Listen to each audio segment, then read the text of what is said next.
I don't know if I should be doing this right now, because having you guys watch me live is actually like nerve-wracking. Okay. Anyways, so Uncomfortable Chats episode 4 is officially going to be recorded now. Obviously we left off with the plantation house. With the plantation house, there was a lot going on, right? And for everyone that's been supporting me and has been here on this journey with me, it has been scary as fuck. Literally, I'm nervous right now because I'm even live on my Instagram, which I don't know why I got this random idea to do, but I've done it. So I'm actually nervous. This is funny. So with all the support I've been getting, the fact that episode 4 didn't come out on Sunday was genuinely because I just didn't feel like recording it. I wasn't in the right headspace in terms of, I just needed to relax. I just needed to chill out. So for everyone that has messaged me saying, Hunter, where is episode 4? Yeah, sorry. I'm doing it now. It's Monday, so it's okay. I'm not too far behind. But yes, we left off with the plantation house, and the last house I lived in before I moved to this country. And obviously where that unfolds is I had two decisions. I either decided to stay in the US or come to the UK. And the perception of the UK, from what everyone, like what you see on TV and how people make it out to be, is very different from how it actually is, if that makes sense. Like, we thought we were gonna come here and meet the Queen. Like, that's, the perception of it was ridiculous versus what it actually was. Now, the last house I remember was my mom was here, she was working. Obviously, she was escorting and she was doing all this other fuckery that she was doing here. And she was traveling between Dublin, Dubai, and the UK. Now, funny enough, she had overstayed her welcome in the UK. So obviously her working visa, she didn't even have a working visa, it was a holiday visa, and she wasn't allowed to work here. And obviously escorting in this country, it's not illegal, but it's not illegal. That makes sense. Like, if you get caught, you get warnings, etc. So like, there is logistics around it, but in terms of being a worker, I'm not going to say it because I'm on live, because that might get this shut down. But you can do it essentially, but you also, there's regulations around it. So she was doing that in this country, obviously illegally, and then she overstayed her welcome. So she needed a reason to extend her stay. So she brought me and my little sister out here. Now, when she was doing this, she had originally sent my biological dad 10K to get our passports, but obviously he spent it on crack. That's what you do.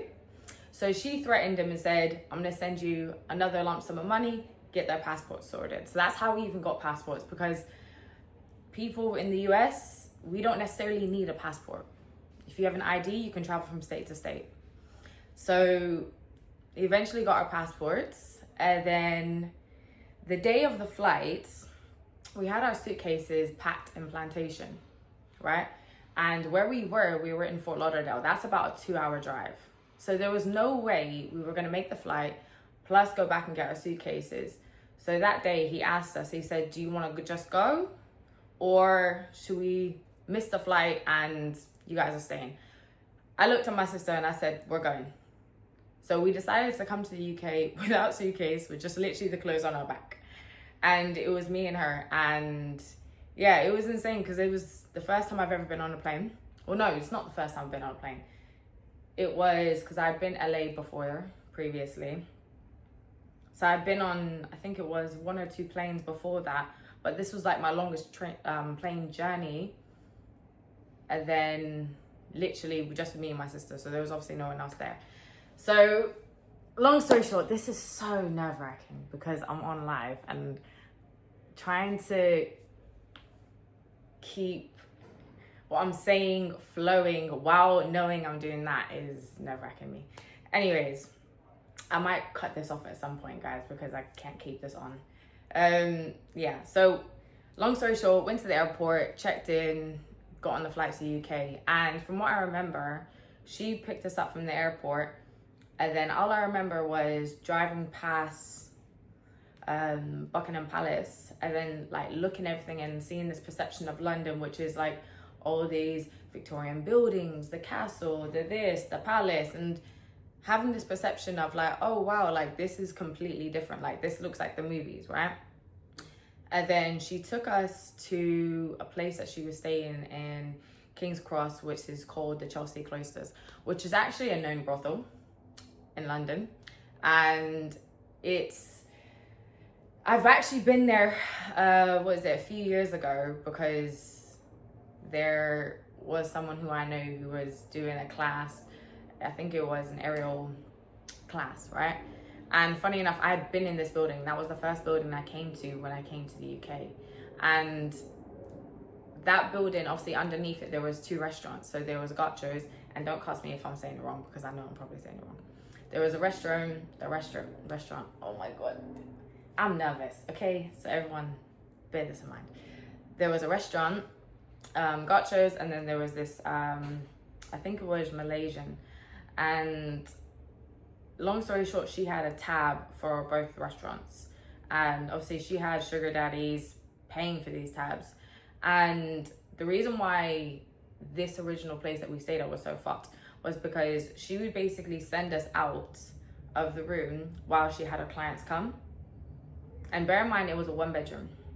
So it was like, my flat is bigger than, well, like my living room is bigger than the room. So there was literally a bed, a bathroom, and like a small little walkway to get out. And she was like, you guys have no clothes. I was like, yeah, we literally decided to come either with the suitcase, without suitcase. There was no time to get a suitcase. So then we had to go out and get clothes. And bear in mind, obviously, I never had a phone. So it's not like I was able to call her or let her know was like anything. This is nervous. I'm biting my words because I'm on live and this is scary. Yeah, so long story short, we were staying in this little room where she was escorting in and out of. So she would just send me and my sister out. Obviously, we're in a foreign country. We have no idea where we are, and we don't know the surroundings.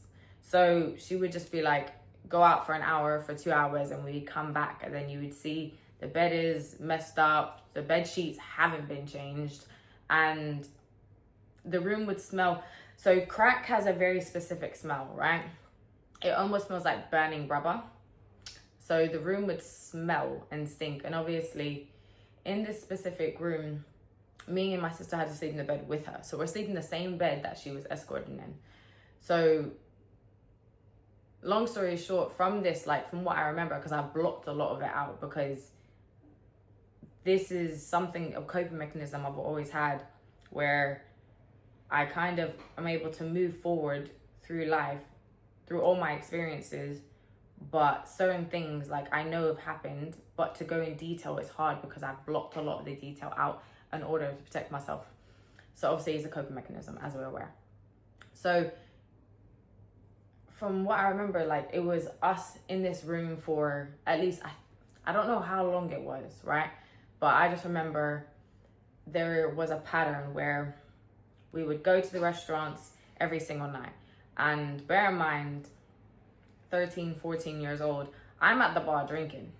The bartender is serving me drinks.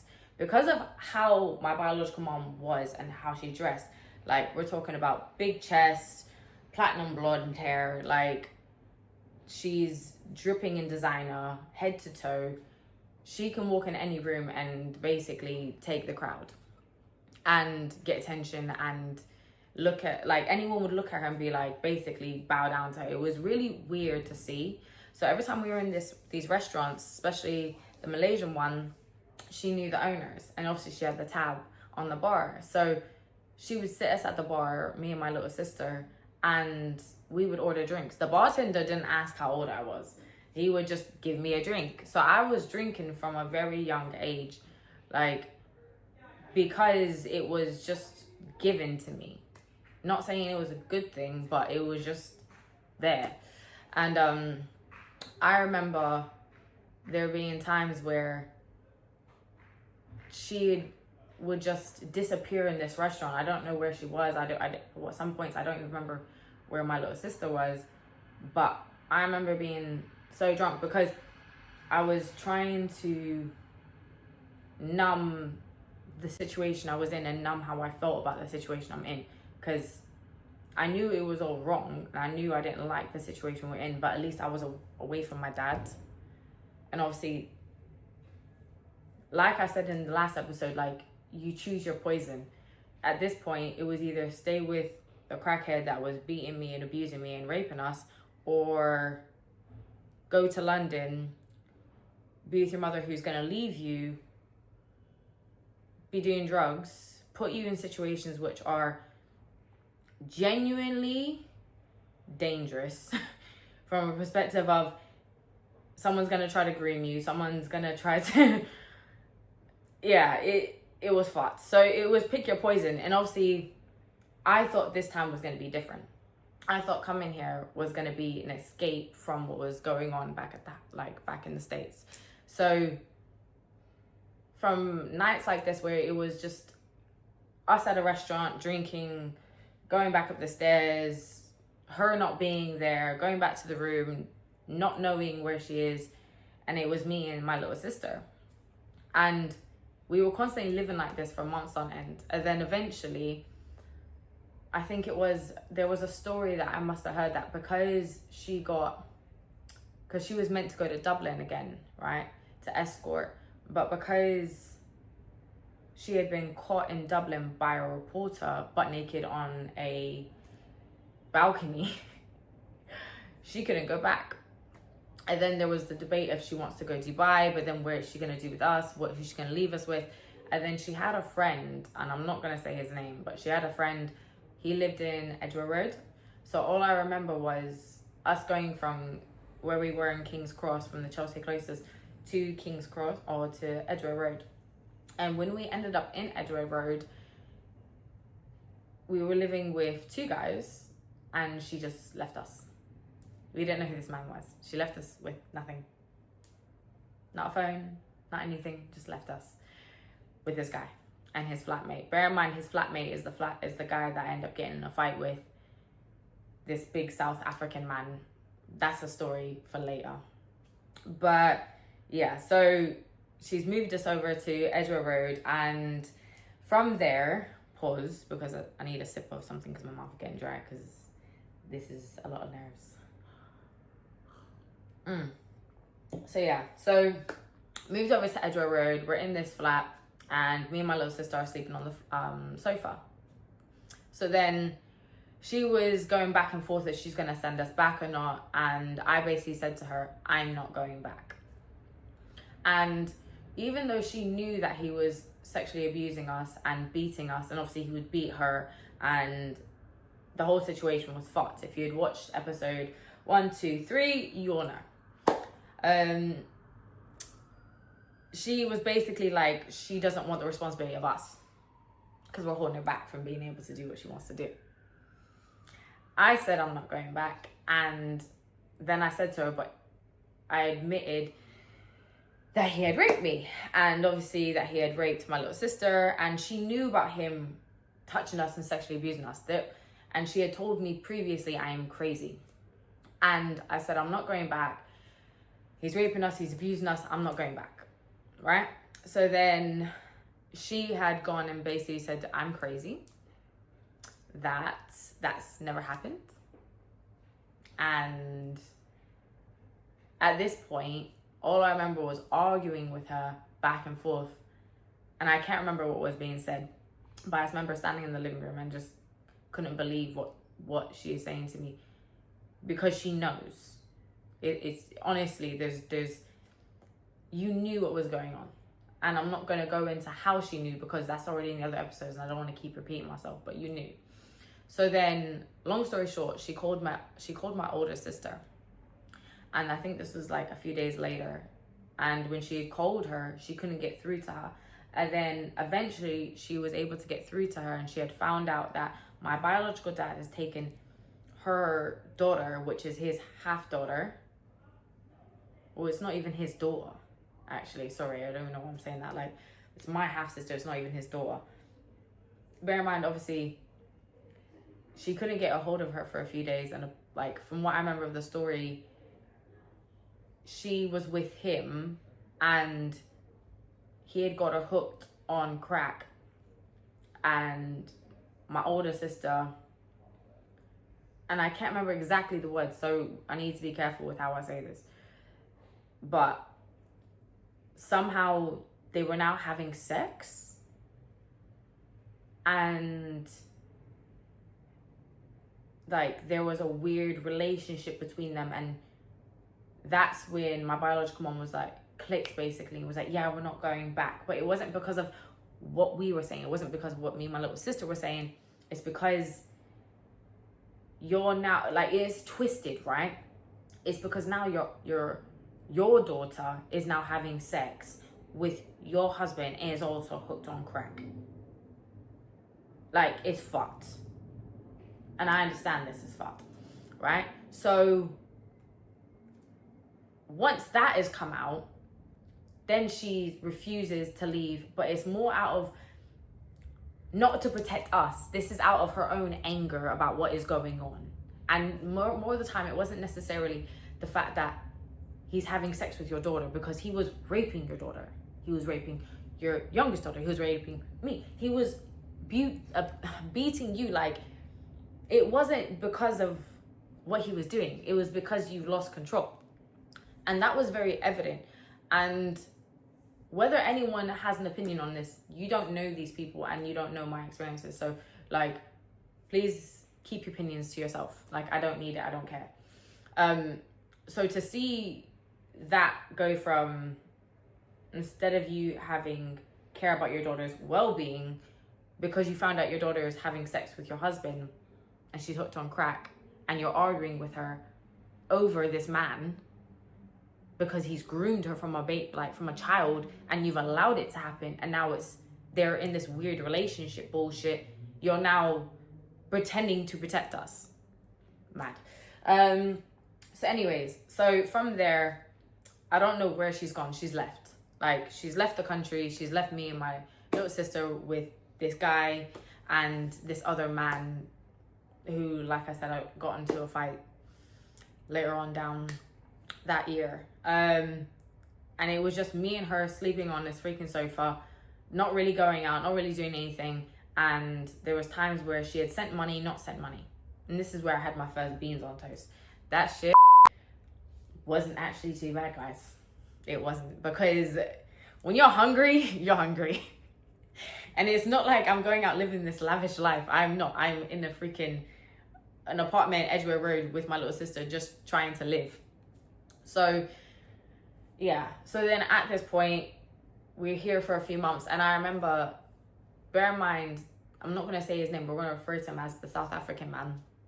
The South African guy, I remember him coming up to me and making a comment about my chest. And I told my mom this. He said, oh, well, your chest is getting bigger. Excuse me? You're a grown-ass fucking man. So I already didn't like this person. I didn't like the environment we're in. And I told my biological mom this. Did she listen? No. Did she care? No. She also ended up meeting up with her other friend, who I'm not going to say her name, but we're going to call her G. And she ended up meeting up with her friend G. And these two are just as bad as each other. They're in the same industry. Obviously, there's levels to this. Like, my mom's fame and her name carries weight, versus this woman, like, compared to her, you were no one in the industry. That's the reality. My biological mom was international. This woman wasn't. But what it was, this woman was feeding off my biological mom, and they were both just doing drugs together and escorting and pulling sugar daddies, etc. And I remember one time, and I don't know where we were or why I was in this bathroom with my biological mom. We were out, and we were with her. And all I remember was she had told me to come to the bathroom with her. So I'd gone to the bathroom with her, and I just remember her saying, open your mouth, and me opening my mouth, and then her sticking something on my tongue, and then her putting her hand on my chin and say, close your mouth. And that, I don't remember any of that night, but I'm just trying to remember bits and bobs of shit that has happened, right? Because that is what's going to happen here. So yeah, so from there, my biological mom and G got this idea that they were going to send us to Tenerife, the Canary Islands, for a few months because G's ex-husband's there, like, and has family there, because G also has a daughter. So then, like, my mom got this idea with her, and they were like, yeah, let's do it. Let's send the kids off, just so basically they can pawn us off and get rid of us. So long story short, went to Tenerife with me, my sister, and my biological mom came, and so did G and her daughter. Now, we got a villa. They signed us up to an international school, which is the first school that I went to in terms of outside of the US, because obviously I went to school in the US for 1 year and then I came here. So obviously I was out of school for at least 2 years. And bear in mind, timelines are really shit because of the blocks I have in my mind. And I wasn't aware of time because I wasn't exposed to, okay, it's this year, it's that time. Like, obviously people say, yeah, but it's common sense, it's around you. But when you're isolated in these type of environments, you don't really know the sense of time. So from there, we ended up in Tenerife. We're now at this international school. The school is basically saying they don't know if they could take us because we have no background in terms of like our academics, and like we're really low in like the year group, and in terms of our schooling and our education, like we can barely read and we don't know our maths. So like, what the fuck? what are they meant to do with us? But obviously she paid for this, so I think it was something stupid. Like, it was, I think for 3 months it was something like 15 to 20 grand for us to go. All right, so she paid for us to go. Now, we had a nanny. This was not a nanny, we had a cleaner that didn't even come. This cleaner snuck out of the room and left because she knew there was no one regulating. So it ended up being me and my little sister and the G's daughter living in this villa, and us going to school every morning. And I was cooking for us, I was cleaning, I was taking care of the house, and we made great friends over there. Like, I actually have a friend that still lives over there now who wrote a statement for me for my immigration for when I was applying for indefinite leave to remain in this country when I turned 18, because I needed statements basically like proving and confirming the things that were going on, because, and also basically saying, you don't send me back to the US because it's not safe and I have nothing to go back to. So yeah, like we would sometimes go over their house, and because their villa was right next to ours.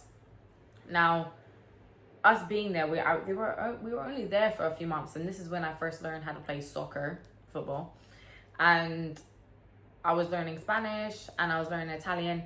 But she would basically just send me money. I would get the money, and then I would go food shopping. So I was just taking care of us. I was taking all three of us, and yeah, that was what we were doing. And obviously I was smoking a lot of hash when I was out there, and because that was the norm, because everyone did that.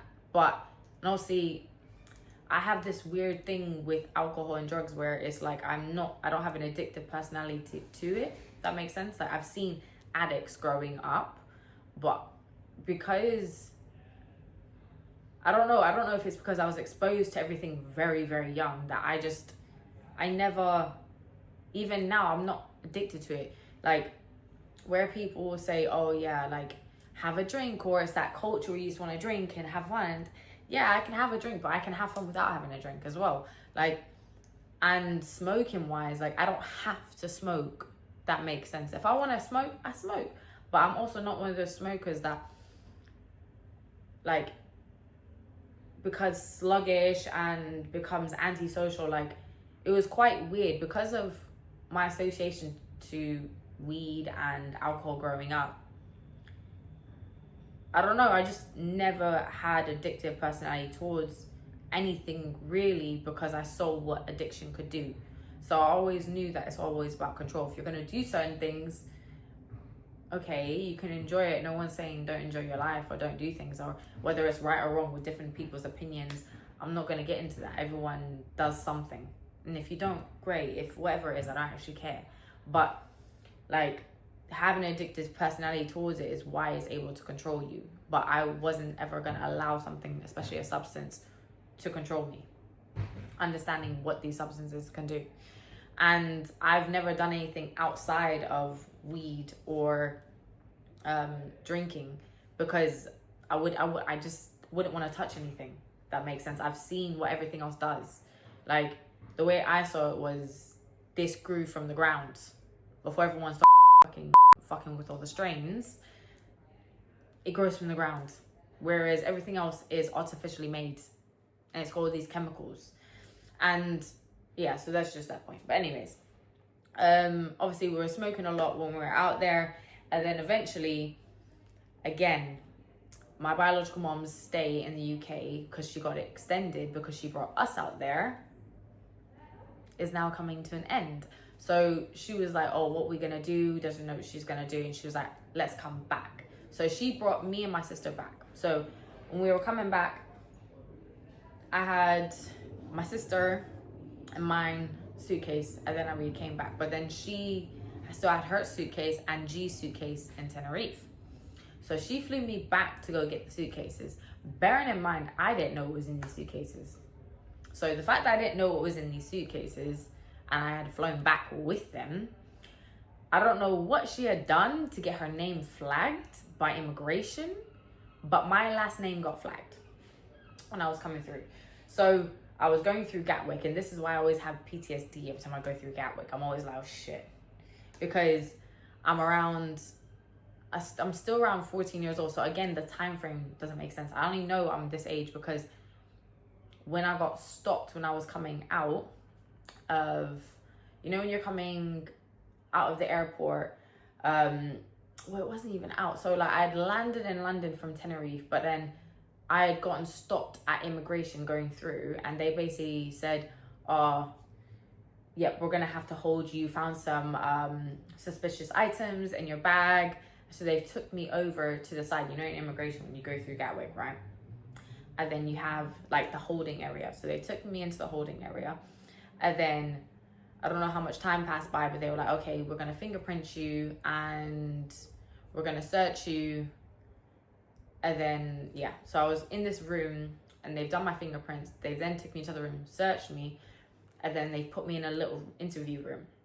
Then they're interviewing me about my biological mom. Bear in mind, obviously, like I said before, we had always been taught how to rehearse and how to answer any questions if it's asked by authorities, especially if it's asked, what does our biological mom do?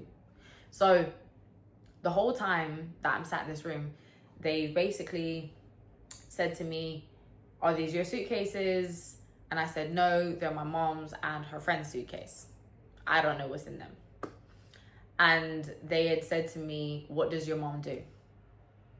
And then they said my biological mom's names to me. And then they kept asking me, what does she do? What does she do? I said, I don't know. She's an actor. She's an actor. She's an actor. So the whole time, I was basically just being annoying because I wasn't answering the question, because I knew, obviously, I need to cooperate. But then also, if I get her in trouble, I'm getting sent back.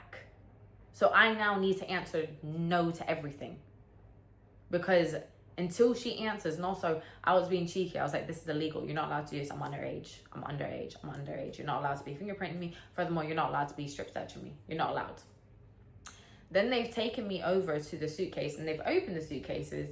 And all I've seen in the suitcases is gas masks, lingerie, and then different pill bags, which they're pulling out. And they're like, there's this, there's this, there's this, there's this, there's this. And they said, is any of this yours? Nope. And basically, because I was underage, they obviously couldn't arrest me for it. And because my biological mom was in the UK, they were just trying to get a hold of her.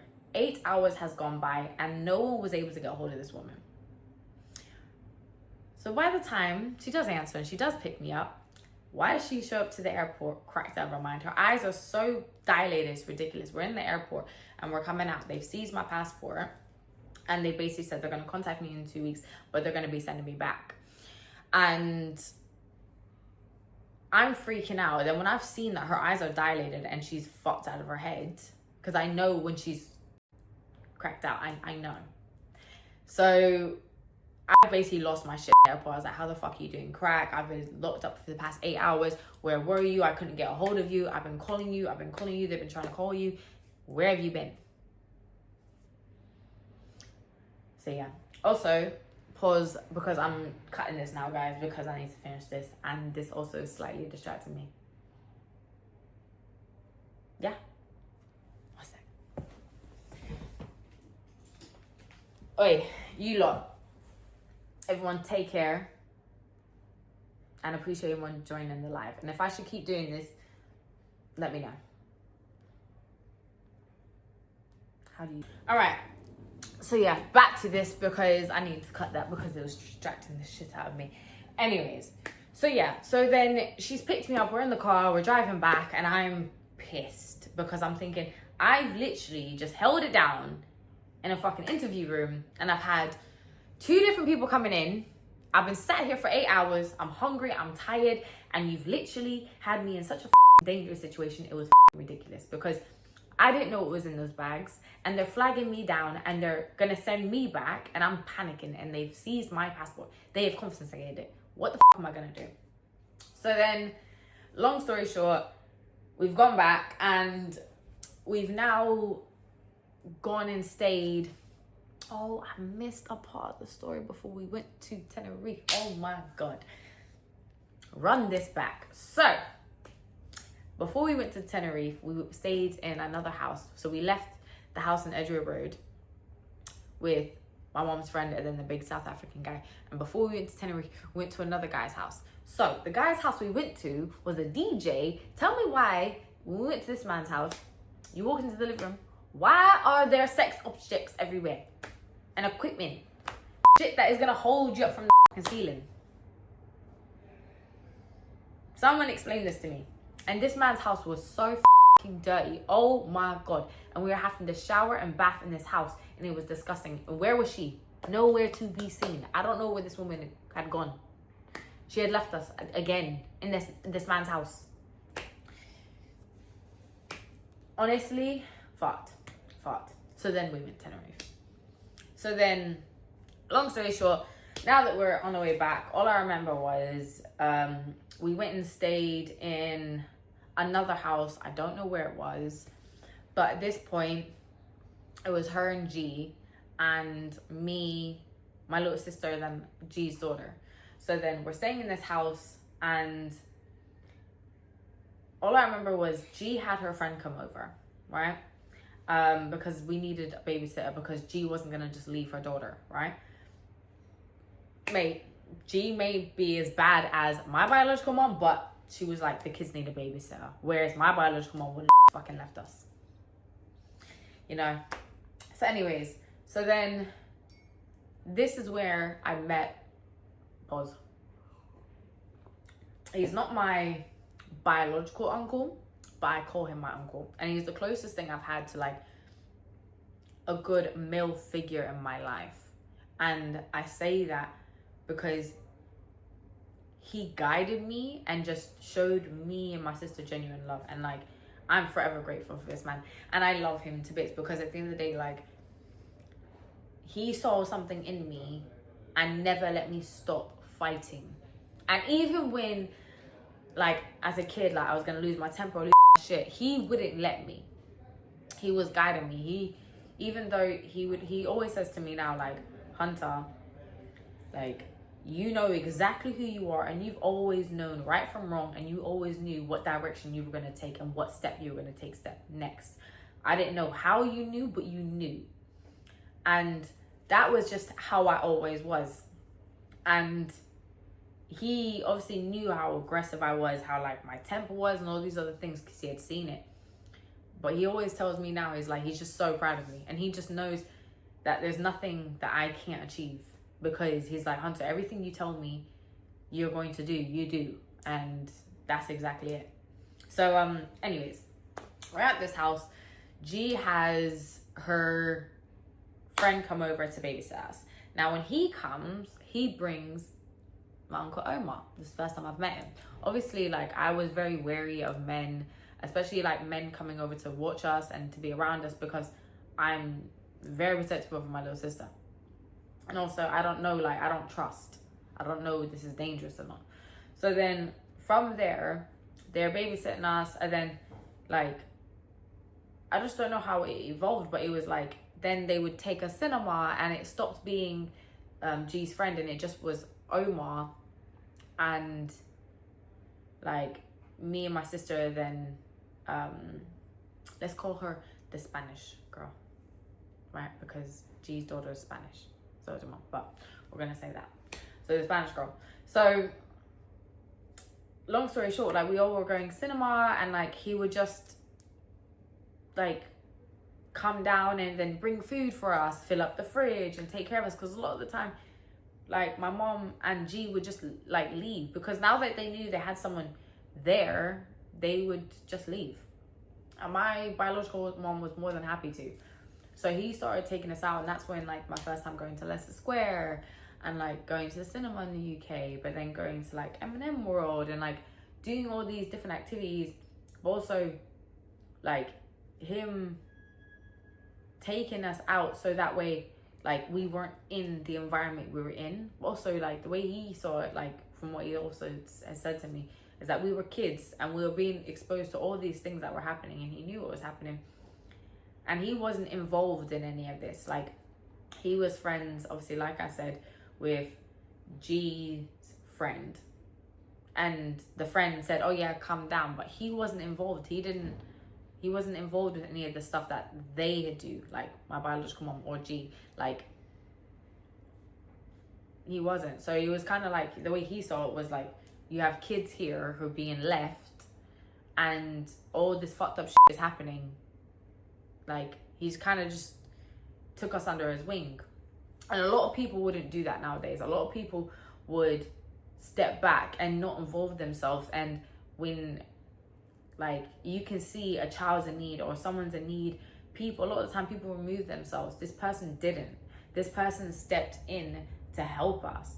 And like, I am forever grateful for this man, because without it, like, I would still be doing well in life. But honestly, like, I love this man with my entire heart. Like, he's the closest thing I've had to like a father figure or like a parent. And like, also someone around me that also didn't make me feel crazy, and was like, Hunter, you're not crazy for how you feel about what is going on. And Hunter, you're not, like, it's not okay. Like, he's the only person that was around me validating all these things that I knew were fucked and wrong, but everyone around me was making me feel like I was fucking crazy. Like, literally. So then, yeah, so going out quite a lot, etc. And then that stopped. And I remember we had eventually got an apartment in Shadwell.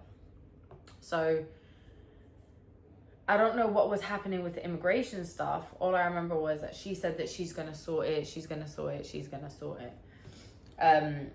So we've had the apartment in, what was it? Yeah, Shadwell. And the immigration lawyers or people must have been following up on everything. And we had moved into this flat. We don't have we don't have a TV, we don't have this, like, this is basically barely furnished, if that makes sense. I can't even remember like what else was in the flat really, but it was quite bare.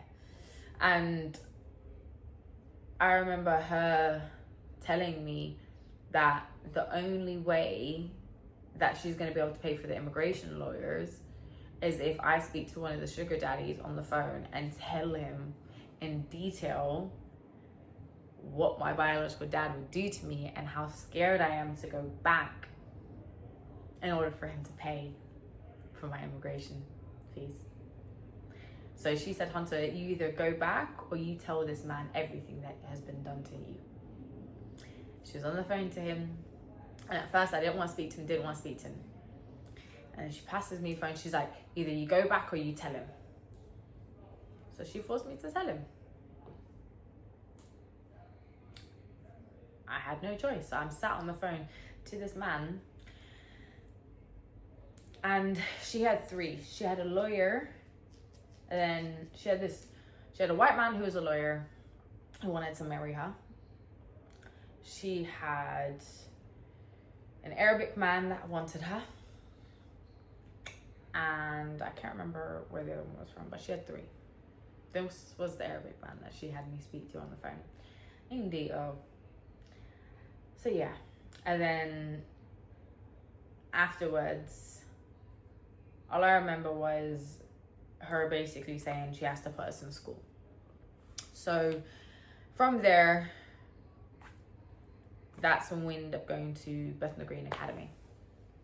So obviously this is based in East London, so we were traveling from Shadwell to Bethnal Green Academy. So yeah, I think this is where I'm going to stop it, because I know this is a lot of information. But the reason why I think I didn't want to record yesterday was because genuinely I've had such a busy week, and I just needed to recharge.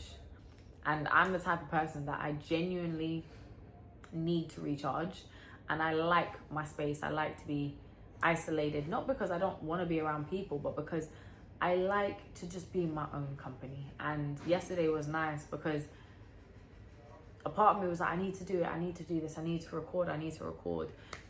And I know there was an expectation of me having this out for everyone on Sunday, but I just couldn't be bothered. And something in my body, my soul, my energy, I just wasn't feeling it. I barely even dragged myself out to go to the park. And I only did that because I was like, okay, I know I want to be in the sun. I need to ground myself. I need to energize myself. I need to be outside. Also there's a time and place. Sometimes stay in your house. Sometimes go outside. Clear your mind. And I just needed to kind of do absolutely nothing.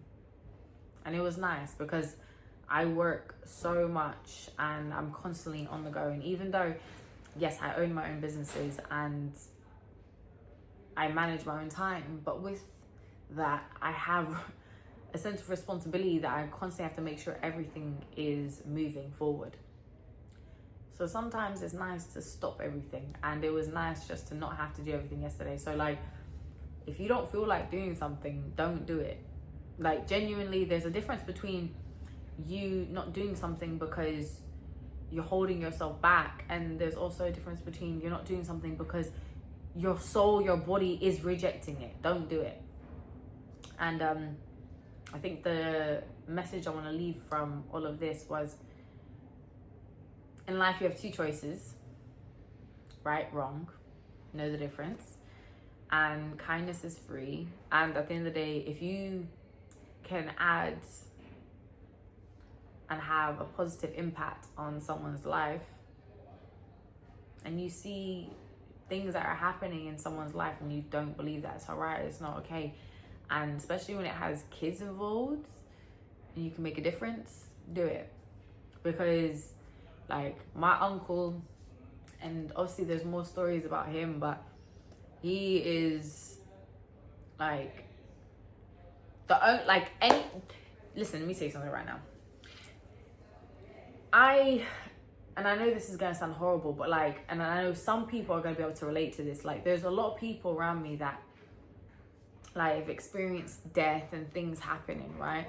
And I've never really had a connection with people or people call it obviously family, where things can happen to your family members and it be so sad and it break your heart, right? If someone called me and told me my biological mom was dead, I would say, why are you telling me? If my biological dead, why are you telling me? It wouldn't affect me. And I know some people are going to have different opinions on what I'm saying or feelings towards what I'm saying, but I have no feelings towards these people, and I have no desire. And it's not because I don't need to heal these parts of myself. I've healed, I've forgiven, I've understood why they did certain things and why it's happened, even though I personally feel it was fucked regardless. And I haven't tried to justify everything. I've just understood what I've gone through. I understood that those are those people. They were going through shit. I'm not going to try to understand what they were going through mentally. All I can understand is, as a child at that time, going through all these things, there's a lot of things that I didn't have and receive, and a lot of fucked up things that had happened to me. And at the end of the day, like, when it comes to... Oh, I lost my train of thought because there was noises outside. But when it comes to kindness and people, and you can have a positive impact, just do it. Like, not saying everyone's trying to save everyone, do you know what I mean? But like, oh yeah, that was my point. Death. Like, the only person, like, there's probably about 5 in my life, right? But none of them are my biological family. Like, my uncle is the closest thing I have to a dad, and because of like his health, anytime I think about death and the thought of him dying, I think I might lose my shit. Genuinely, that is when I am moving to a different country or I'm disappearing for 6 months, guys. Someone come find me, because I will disappear. Like, because it makes me sad every time I think about it, because he's got a condition, and it's just, and I haven't seen him for years because he can't leave his house. And guys, it fucks with my head so much because I love this person so much. And even though they didn't think that they had a massive impact, or they say to me, oh, I didn't really do anything, like, other than be there and like take you away from certain things. And like, because there were certain times when I would call him and be like, when we were in the apartment in Shadwell, and be like, because now I had a phone, because one of the sugar daddy, basically, it's a long story, gave me and my sister money, and also then we got us a phone. Long story short, I broke that phone on purpose, and then my uncle got me a phone, and I was able to call him, and I called him and told him that she's left us again, and he's come over. He's brought us a TV. He's like, you guys are sat in this apartment, you guys have nothing to watch. And also bought groceries for the house. Like, fuck TV, he brought food. And it's these little things that he doesn't comprehend, like, how much they meant and how much they mean. That, like, when I think back at the memories, it's honestly, like, it's those things, guys. So if you got, like, people, if you got people around you and they're going through stuff, and people that like just need a helping hand, like, these little things go a long way. And that's what people don't understand. Like, this man, he did so much, but he thinks he did so little, but it has such a big impact. So yeah, I told you guys, I cry every time I think of this man, because I love him with my entire heart, and I haven't seen him in so many years. But yes, I need to stop crying now. I will literally become a wet wipe about my uncle. Like, I love him with my entire heart. And he was the first man to not, like, make me feel sexualized, and to, like, show me unconditional love as a man that, like, it's just beautiful. It's unconditional. It has nothing to do with someone wanting something from me, and specifically, like, sexualizing me. And he taught me that, and I love him to bits. So, anyways, I don't know how I'm gonna end this, but anyways, listen, you all have a freaking great day, and I'm going to go to the gym now and train and wipe my face, because these happy tears and smiley tears are just, they're sensational. But the point of it is, you could have a positive impact on someone's life and not even realize how big of an impact that was. So anyways, take care, have a great day.